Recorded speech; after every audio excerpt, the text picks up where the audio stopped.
आप इस संगीत को कैसे सुन रहे हैं।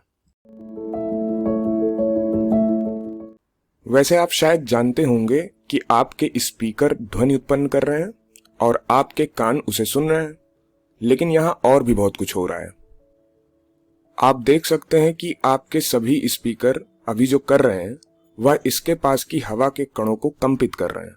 फिर वे कण अपने पास के हवा के कणों को कंपित करते हैं और इसी तरह ये आगे चलता रहता है और हम इसे ध्वनि तरंग कहते हैं। और अंततः जब आपके कानों के पास हवा के अणु कंपन करना शुरू करते हैं तो हम ध्वनि सुनते हैं। लेकिन हवा के अणुओं का आगे पीछे होना जैसा उबाऊ काम हमें ऐसा अनुभव कैसे कराता है।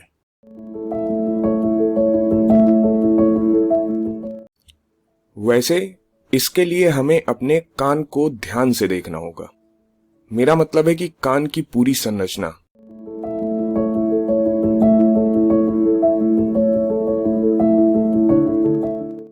तो चलिए देखते हैं कि कान के अलग अलग हिस्से एक साथ मिलकर हमें ध्वनि का अनुभव कैसे कराते हैं। तो हमारे कान को 3 भागों में बांटा जा सकता है: बाहरी कान, मध्य कान तथा आंतरिक कान। बाहरी कान कर्ण पल्लों यानी कि पिन्ना से शुरू होता है, या वह हिस्सा है जिसे आप देख और छू सकते हैं, या मेरे मामले में वह हिस्सा जिसे मेरी माँ अक्सर मरोड़ती थी।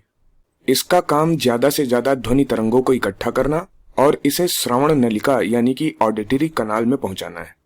ध्वनि तरंगे श्रवण नलिका से गुजरती हैं और अंततः कान के पर्दे से मिलती हैं, जिसे यहाँ पर हरे रंग से दिखाया गया है। कान का पर्दा एक पारदर्शी झिल्ली है जो कंपन के लिए बहुत संवेदनशील होती है। इसलिए जैसे ही हवा कंपन करती है कान का पर्दा भी कंपन करने लगता है, ठीक एक ढोल के खाल की तरह। और जैसा कि आप देख सकते हैं, कान का पर्दा बाहरी कान को मध्य कान से अलग भी करता है। तो अब हम मध्य कान की बात करते हैं। मध्य कान मानव शरीर की 3 सबसे छोटी हड्डियों से मिलकर बना होता है और उन्हें सामूहिक रूप से कर्ण अस्थिकाएं कहा जाता है। और इनके बहुत अच्छे नाम हैं। इन्हें मैलियस, इंकस और स्टेपीज कहा जाता है। और यहां पर इन तीनों हड्डियों की वास्तविक तस्वीरें हैं। ठीक है, तो कान का पर्दा कंपन करने के बाद आप देख सकते हैं कि कर्ण अस्थिकाएं भी कंपन करने लगती हैं और कंपन को कान के पर्दे से अंदरूनी कान तक पहुंचाती हैं। अब कर्ण अस्थिकाओं का मुख्य काम ध्वनि तरंगों के दबाव को बढ़ाना या प्रवर्धित करना है जब ये ध्वनि तरंगे आंतरिक कान तक पहुंचती हैं। लेकिन हमें ध्वनि तरंग के दबाव को बढ़ाने की आवश्यकता क्यों है? क्योंकि जैसा कि हम देखेंगे, आंतरिक कान में एक तरल पदार्थ होता है, न कि हवा। तो कंपन को एक तरल पदार्थ में स्थानांतरित होना चाहिए। और आप शायद पहले से ही जानते होंगे कि तरल पदार्थ के कणों को कंपन कराना या हिलाना हवा के कणों को हिलाने से कहीं ज्यादा मुश्किल है। यही कारण है कि आपके लिए अपनी बाहों को हवा में घुमाना बहुत आसान है, लेकिन पानी के अंदर ऐसा करना काफी मुश्किल है। और इसलिए इस तरल पदार्थ को कंपन में लाने के लिए दबाव पर्याप्त मात्रा में उच्च होना चाहिए। और वास्तव में यह पता चलता है कि हमारी कर्ण अस्थिकाएं ध्वनि के दबाव को लगभग 20 गुना बढ़ा देती हैं। लेकिन वे ऐसा करती कैसे हैं? वैसे बस स्टेपीज के आधार को देखें। यदि इसके क्षेत्रफल को देखें तो ये कान के पर्दे के क्षेत्रफल की तुलना में काफी छोटा है। तो जब बल कान के पर्दे से स्टेपीज में स्थानांतरित होता है तो यह एक बहुत छोटे से क्षेत्र में केंद्रित हो जाता है। और आप शायद जानते होंगे कि जब आप बल को एक बहुत छोटे क्षेत्र में केंद्रित करते हैं तो आप उसका दबाव बढ़ाते हैं। अब यहां से हम आंतरिक कान पर आते हैं। आंतरिक कान में एक हड्डी की संरचना होती है जो बैंगनी रंग में दिखाया गया है। अब जैसा कि आप देख सकते हैं, इस संरचना का ऊपरी भाग, ये वाला भाग, ये 3 अर्धवृत्ताकार छल्लों से बना है।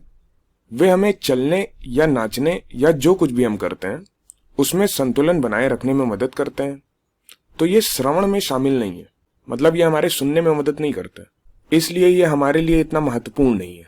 जो हिस्सा श्रवण में शामिल है वह यह घोंघे जैसी संरचना है। इसे कर्णावर्त या फिर कॉक्लिया कहते हैं। यह करता क्या है?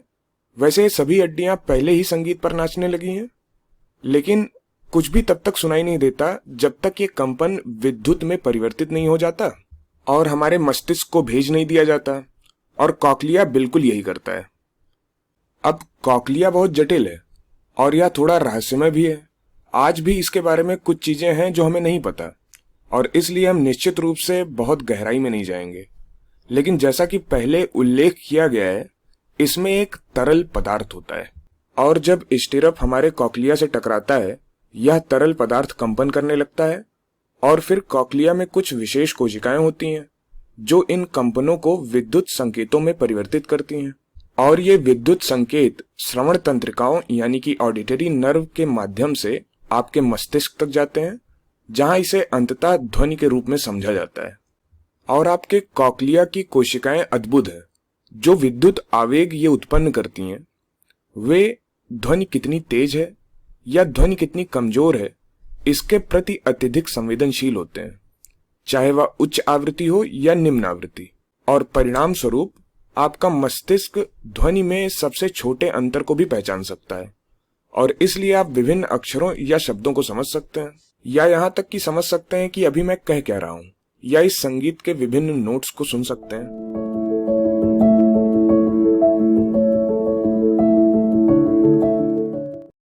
और संक्षेप में देखें तो बाहरी कान पिन्ना के माध्यम से ध्वनि तरंगों को एकत्र करता है और उन्हें कान के पर्दे तक निर्देशित करता है।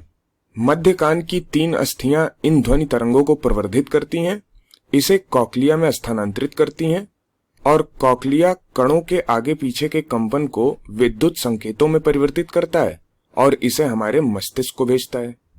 और जो कुछ भी हो रहा है, मैं उसे समझाने के लिए कितने भी शब्दों का उपयोग करूं, यह तथ्य कि हवा के आगे पीछे की गति को इस अद्भुत अनुभव में परिवर्तित किया जा सकता है जिसे हम ध्वनि कहते हैं, वास्तव में ये अथाह और शब्दों से परे है।